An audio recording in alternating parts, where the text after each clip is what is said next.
dadka ugu badan marka ay been ka falcelinayaan waxay dhahaan waa been cad. waxaa loola jeedaa in beenta ay tahay mid aan laga gaban. nooc kasta oo been ah waa halis mana fiicno, balse 4 midab ayaa lagu saleeyaa beenta sida lagu ogaaday cilmi baaris cusub oo lagu sameeyay beenta iyo dadka sheega oo lagu daabacay Mail Trayban. been kasta oo la siiyay midab waxay u leedahay micno.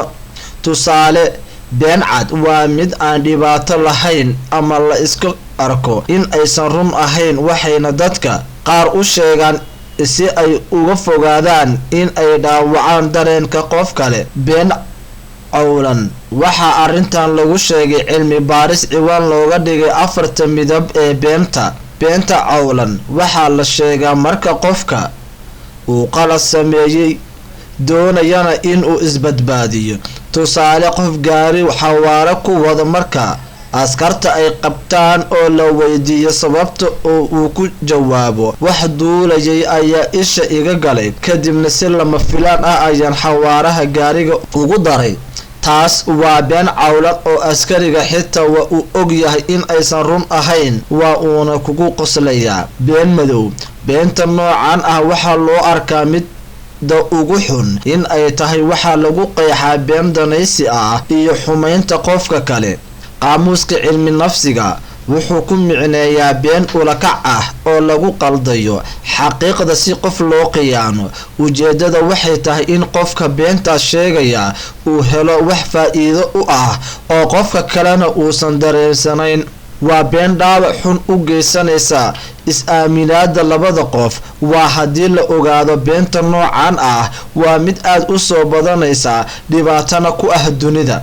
been cas guduudan waxaa lagu qeexaa beenta la sheego xilliga qof la caynayo iyo argoosiga. waa been la sheego si qofka loo dhaawaco. waxaa laga sheegayaane arrin aan xaqiiqo ahayn oo ku saabsan nafta qofkaas, laakiin sida lagu ogaaday baaritaanka waa beenta saameynta ugu xun ku yeelataa qofka sheegay in qofka kale laga sheegayo. waxay dhaawacdaa kalsoonida labada qof iyo mida ay dadka kale ku qabeen qofka beenlowga ah. waa dhibaato oo raagto.